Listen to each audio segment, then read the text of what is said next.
such as preparing paperwork to get, hopefully get some compensation back for, let's say maybe your house was broken into and you want to apply for the Crime Victims Fund through the Attorney General's office. Our advocates will help with that paperwork, as well as they'll help if you want to write a letter to the judge at sentencing.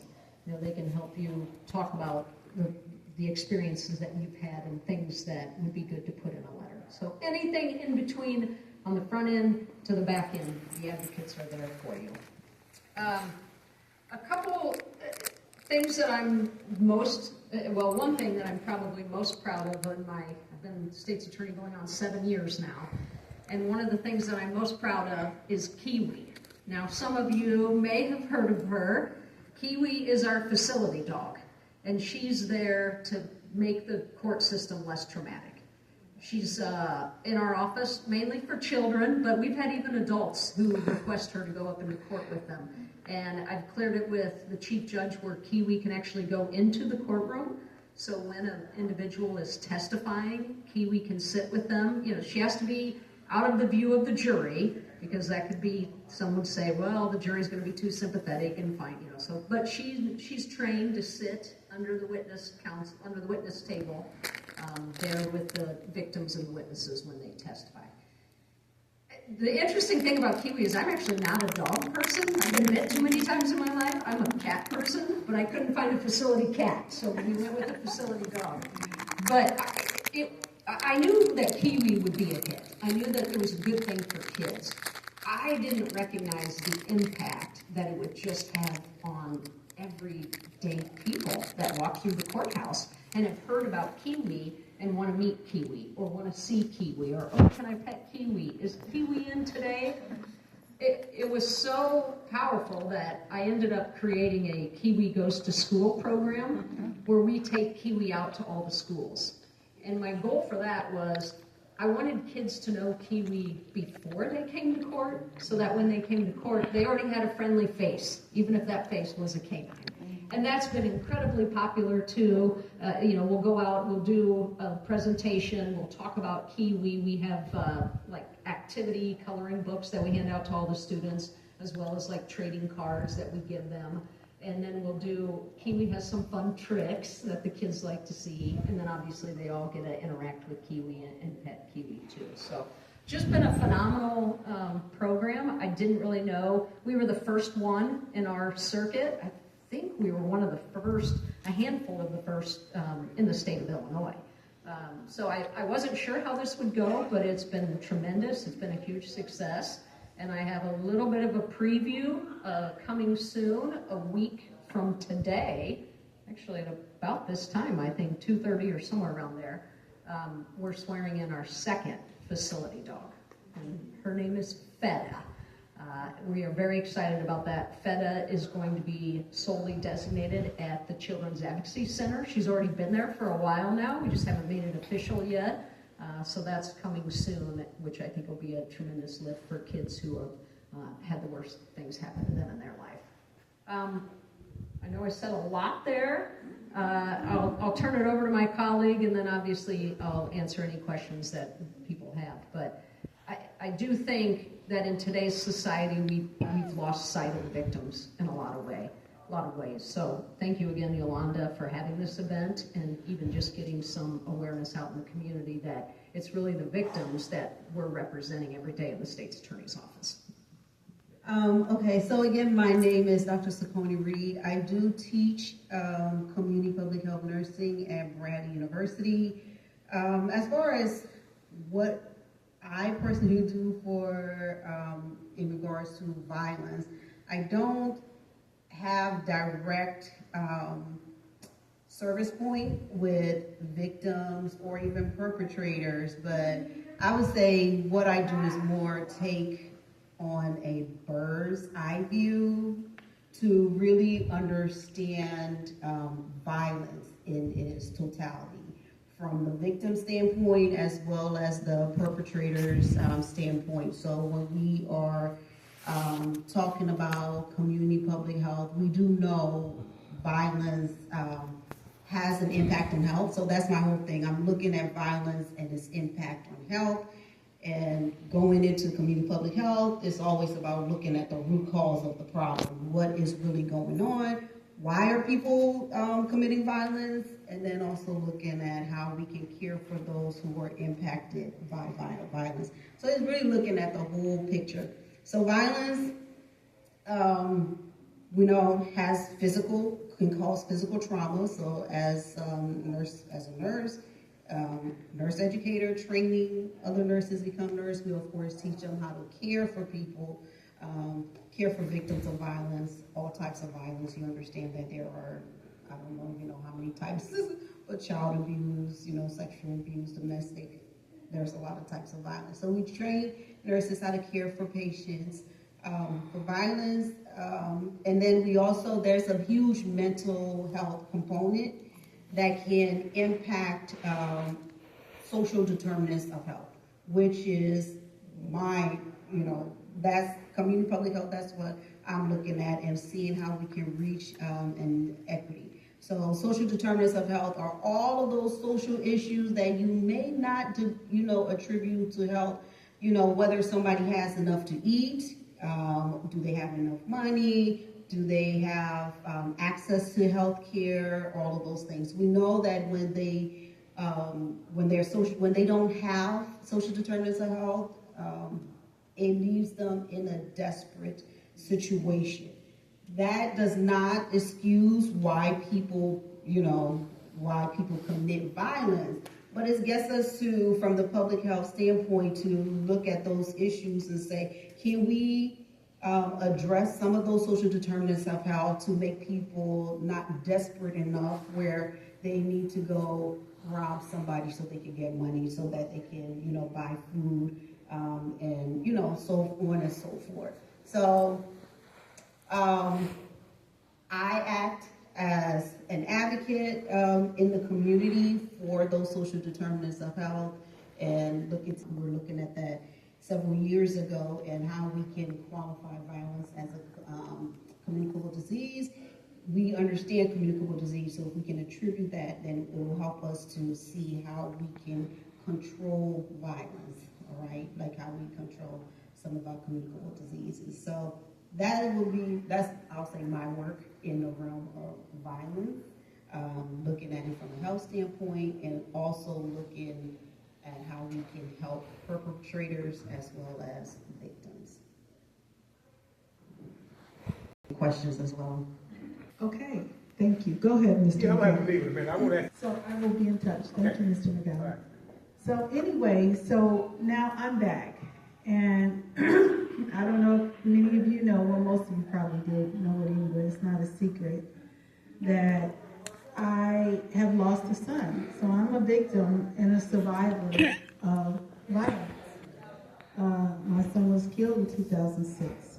You want to know what do the state's attorney, the police, and community health have to do with anything? Well, it has a lot to do with it, because the after effects during the surviving process is so hard.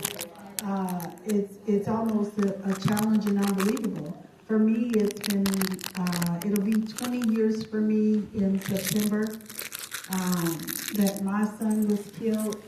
But when we look at the social determinants of health, and we look at the locations where they live, where people live at, if you are, and where the education is, what type of job, and the economic status is, it plays a role and a part. If you live in a food desert place, that makes it more acceptable to have a violent crime type situation. Not always, but majority of the time you are. So, and so that's why we've asked the community nursing from Bradley University to join us today. Not all the time do you hear a crime survivor connected with the social determinants of health. Those don't go hand in hand, and they should be, right? Because they're not always, going hand in hand, but a lot of times they do.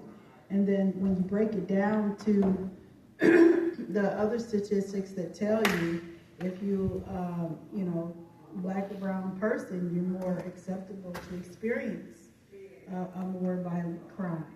Now, there's not to say that a crime is a crime, right?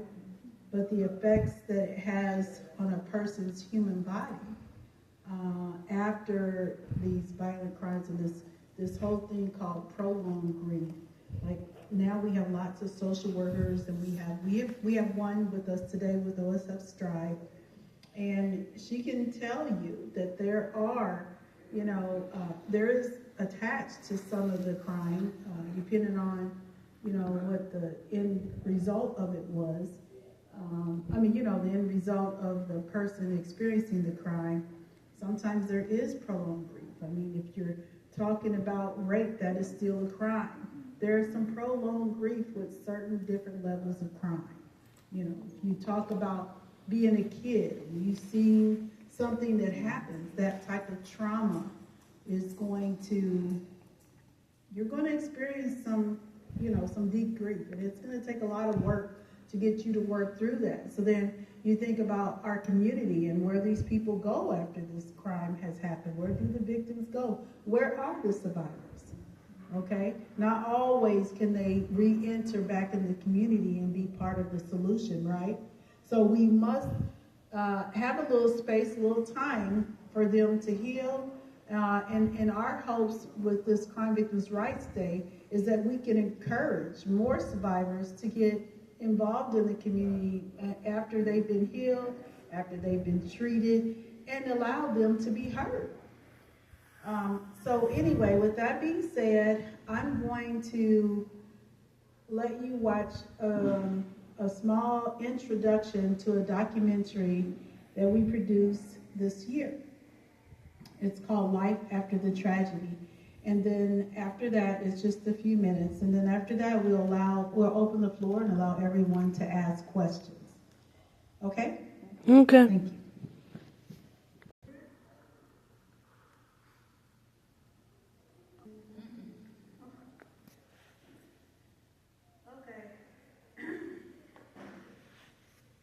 You hear some of that?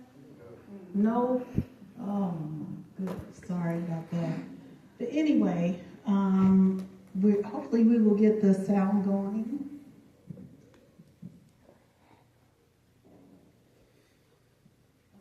All right, and the good thing about it is short enough that it won't take up a whole lot of our time. But as you can, so this is one of the grief support groups that we have with it's called the John Buckley Memorial Gardens Grief Support Group. And we meet once a month, sometimes we meet every other month. It would just depend sometimes on the season that people are going through. And so, with that being said, this prolonged grief, and sometimes it can be, the court system can cause it to have a prolonged grief. I can tell you from my story personally, when it was time for the appellate court. So somebody thinks that, and this is what we mean by victims know your rights. Sometimes people think that just because somebody gets killed and they catch somebody, that they're going to jail right away and they're going to keep them for a long time and throw away the key. That's not how it is. I can let Chief and I can let them and our state's attorney talk about what that process is and the services that that we have. And so for me, my last time of the case being appealed was 2024, 2023, something like that. So you would think after 19 years it would be over within the first year. Oh no, that's not the way it goes. Sometimes the judicial system makes it a little challenging. The laws change. So if you aren't intact with the laws that all the legislation that is being passed, that we hear about in gun violence, that we hear about in control of these guns and all the different acts and rights and stuff that come along with it, they affect a court case. They affected my court case. They changed from 2006 when we had State's Attorney Jerry Brady there, it changed from later on. And then we had State's Attorney Jody Hoos, and then a whole nother law came about again, and the way things do things. And then sometimes if a person isn't represented correctly in court, they can overturn it. So I've seen some cases, and I work with some families where their cases have been overturned. So that has left more reasons to have prolonged grief. And, you know, so anyway, and if someone has never even been to court before, to hold somebody accountable, can you imagine the pain that would cause to a family that we have never been able to prosecute? So there's a whole lot of different moving parts and pieces to survivors and knowing what they go through. And so that was the reason that we made this documentary. But with that being said, I'm going to take a break here to see if anybody has any quick questions. And if not, I'm going to let the chief go ahead, and he's going to tell you about the services that they provide, the Peoria Police Department provides for victims services in our community. State's attorneys. So when the case first started, it was Kevin Lyons. The case involving your son was Kevin Lyons was the state's attorney, and then Jerry Brady, and now myself. So these aren't quick things. I mean, these are quick acts that result in the death, in your case, or a shooting or a home invasion or something like that. But it's not a quick end, unfortunately. You know, the good thing about the Peoria County State's Attorney's Office, though, is that we've had career prosecutors in there. The attorney who handled her son's case is my chief of the criminal division now. So she's constant. So even though the top of the office may change, I was in the office as an assistant back then too. You know, we're very lucky because I don't think a lot of offices are that way. But in Peoria, there are a handful of us at the top that have been around and have dedicated 2 and 3 decades of our careers. You know, I've been in the Peoria County Courthouse for 26 years now. My first assistant, 30 years. Dad, my chief of criminals, 27 years. So we have, you know, just some good, solid prosecutors who are in there and who have dedicated their entire career to help victims. And even though the defendant will continue to appeal, you know, we say that all the time, especially in a murder case, that case is going to go on forever because the defendant will continue to appeal until either he or she gets out of prison or dies themselves, which is a sad reality, but that is the reality. But, you know, luckily we have good prosecutors who are staying the course there also. Hi, so I'm Erica Chavarria. I'll be with you till May 15th. And then I get to pass the torch on to Bradley Dixon, who I think, I know, not I think, you're in good hands with. So I can speak, I'm going to speak a little bit for Brad because he's not able to be here today. One of the passions that Brad has is really working on cold cases.